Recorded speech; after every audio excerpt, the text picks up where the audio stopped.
Dobrý deň, volám sa Arpáš a som profesionálny kováč už 10 rokov. Chcem vám ukázať takú vec, že minule, keď som mal penku, prišiel jeden kováč súrne, že potreboval to, aby urobil.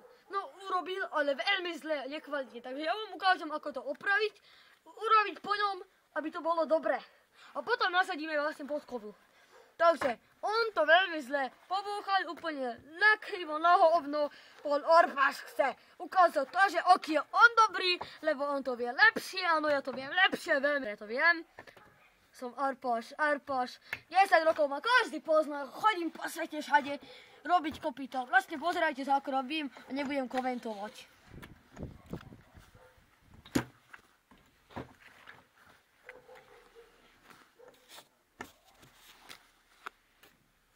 Viem to veľmi dobre urobiť.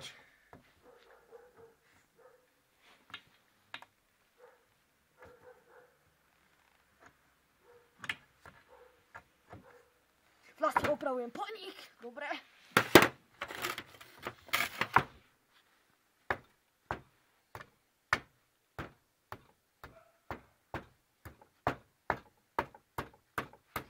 Takto by mali byť pravdivo dobre urobené, keď sú tam nové klince.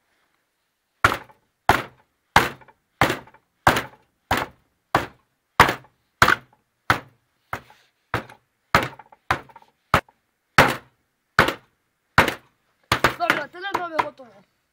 Chcem vám ukázať na prednom kopite, ako treba dať dobre podkovu.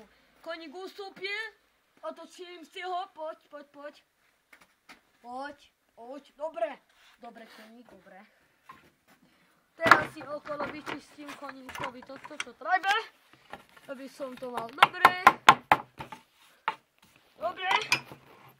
Teraz vám ukážem, ako robiť správne podkovu. Ináč, keby niečo nájdete na facebookovej stránke Arpáš Biely a môžete mi napísať do správy, e-mailu, hoci kde. arpašbiely@centrum.sk a to ma nájdete správne, áno.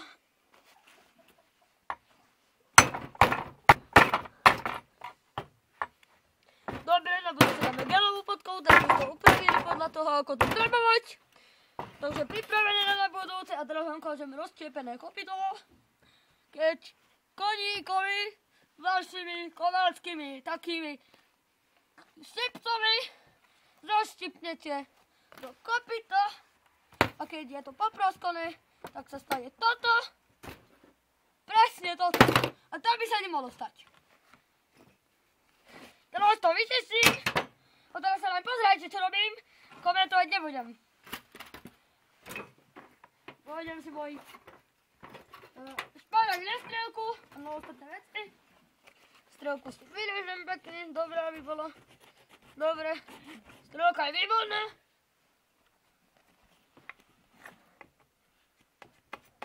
Vidíte, to sú hnilé kopytá, sú mäkké a hnilé.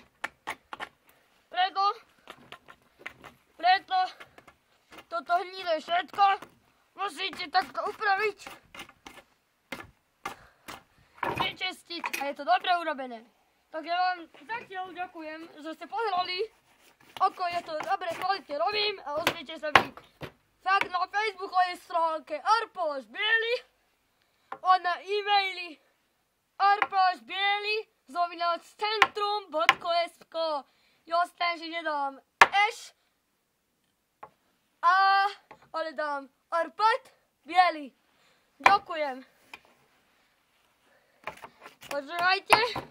Výborne, ďakujem. Arpáš sa zdraví. Arpáš Biely @centrum.sk. Dovidenia.